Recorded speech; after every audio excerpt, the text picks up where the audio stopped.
Hey, hi, hello. My name's Kevin, and I'm a photographer. And today I had a real estate shoot, and I thought it'd be kind of fun, just maybe record the process and bring you, the viewer, along with me.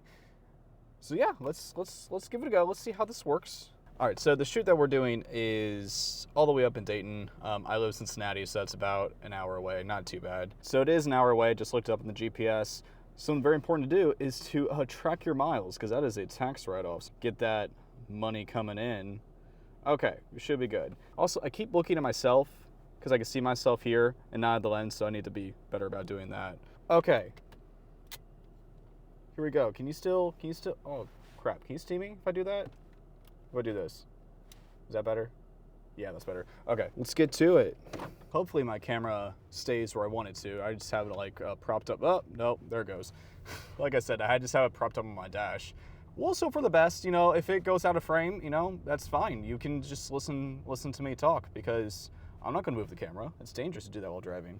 Okay, so we're on the highway now, heading to our destination. We are about 55 minutes away, but I guess I'll tell you a little bit more about what I'm thinking about doing. So I mentioned earlier, I thought it'd be fun to kind of bring a camera along, kind of record the process of the shoot that I'm doing, but it's a new year, in case you haven't heard. Sorry you had to find out this way. But it's January, and something that I thought about doing this year is just recording some more kind of behind the scenes kind of style videos of just various shoots that I do. Being in freelance photography, I do quite a few professional as well as personal. I'm probably going to do this more often for personal stuff, like shoots that I'm doing with friends or by myself, things like that. And today, this is a professional shoot, but it is a empty house, and it's vacant, so that means no owners watching me, no realtor there watching me talk to myself or to you guys. That is kind of the great thing about vlogging, is I tend to just kind of think out loud anyway. I talk to myself a lot, but now I have an excuse. Like, I'm not talking to myself, I'm talking to the camera. All right, we're here. We're in Dayton, the Gem City as they call it, and we're just around the corner from the house, because pro tip for real estate photography, don't park in front of the house. All right, let's go inside. Okay, here we go. Oh. All right, well, here we are. Let's find a place to set you guys down at. Okay, yeah, so when I get to a house, the first thing I typically do, there's gonna be so much of echo here because there's no furniture, carpet, or anything to absorb the noise, so just sorry about that. But yeah, first thing I'll do is I'll find like light switches, turn on lights, or not. Raise blinds, if I can figure out how to do it. Try to just let in as much natural light as I possibly can. Boom. Maybe. There we go. Okay, awesome. And I'm just gonna do that for the whole house real quick. That light works. Okay. Let me see if I can do this one-handed now. Awesome. Okay, is there no light here? Because there really should be. Maybe if I pull on it. Haha, that works. Let's see, we got bedroom in here. Turn on this light. I realized I was just holding you guys right under my chin there. Sorry about that. Yeah, so this is where magic happens. This is exciting. Doing it again over here. I'm sure you're all just on the edge of your seat, waiting for the next window. Ooh, bathroom. Here's something to talk about. Okay, see this? See this? I don't ever want to see the inside of a toilet in a real estate photo. Boom. Yeah, sometimes you'll see little things out, so I'll just find a little place I can tuck them away in for the shoot, at least. I know they were doing some work on it today before I came here, so probably just cleaning and stuff. Okay. What's back here? Outside, don't know about that yet. Ooh, basement. Oh, that was loud. All right, if I were smart, I would have just brought the tripod around with me and record myself doing that, but I decided to play on hard mode and just do it one-handed. Oh, I missed two. Okay, hold on. Wait right there. Now we are pretty much ready to get started. So I'll set up the tripod. All right, can you see that? Yeah, you can see that, okay. Tripod is set up. The camera that I'm shooting with is this is kind of dark, sorry about that. But the camera that I'm shooting with is, any better? That's a little bit. I have a Sony a7 III here, kind of an old camera by today's terms. I think this came out in 2018, but still a really awesome camera. Like, does great photo, great video. Not as great as like the newest and greatest stuff, but great for everything that I do. So, a7 III. I do need to swap lenses with you because I have my wide angle on my vlog camera, and I need that here, obviously, because you want a wider field of view for real estate. So, going to see what it looks like when I take the lens off. In case you're ever curious, it looks like this. So apparently, at least for my camera, when you take the lens off, it just stops recording, which I guess that kind of makes sense.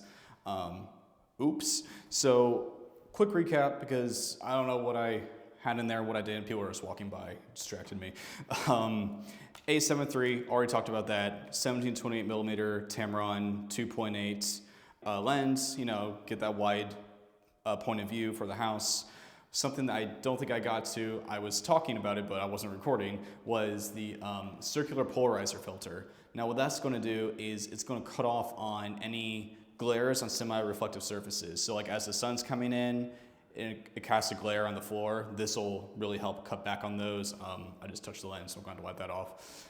Other than that, I have this Bluetooth remote trigger, which comes in handy for several different things. Mainly if I'm like in a tight space like a bathroom and I can't be in there with the camera. With Bluetooth, you know, I can be on the other side of the house and like trigger it and it will go off. Also helpful for flambient if I end up doing that and I can't be with the camera. Other than that, the other thing I can kind of talk about is my flash. So the way I typically shoot is I do something called HDR, or high dynamic range. What that is I'm going to take 5 photos at once in 5 different exposures, 2 stops apart. So the way that ends up is like I'll go into Lightroom or Photoshop and blend those together to get a more high dynamic range than I would with just one exposure altogether. And I kind of like that workflow better, but sometimes if I have like a really complicated color cast or something, it's really nice to get a flash pop in there as well. So for this, I have the Godox V862S. I don't know if that's visible at all or not. But like one of those pops can really help with the color cast of a room, because as you can see, these lights are kind of warm and it can kind of like cast this like yellowy reflective color on the whites especially. So sometimes it's nice just to kind of like, you know, I almost said subtleize, that's not a word, just to tone that down, I guess. And then the trigger for it as well, Godox X2TS, and that just is so I can use this off the camera. So this goes here, anytime I hit the shutter, it'll go off, and yeah. But I don't know if we'll use that today. Again, I don't use that for every shoot, just when it's deemed necessary. So I'm gonna put these away for now. All right, so let's get to actually shooting. I'll go over my settings with you real quick. Okay, forgive me for this. Okay, now into the actual shooting of the room. So we're in the corner of the main area here. I really hope I'm able to keep focus on this, but my apologies if I don't. So like I said before, we are set up to where we can do 5 different brackets of exposures. So whenever I hit the shutter here, it will take those at the same time. So I'm gonna line up the shot real quick. Bear with me. All right, that's pretty good there. Something else is you'll notice the level. That is sometimes pretty spot on, but other times not at all. It just kind of depends. What I typically end up doing is I'll lock off the tripod here, and then I'll zoom in a bit. And then I'll try to line it up with something vertical on the edge of the frame. So you can kind of see that windowsill in the corner here. This is very professional, I know, like just pointing a camera at a screen.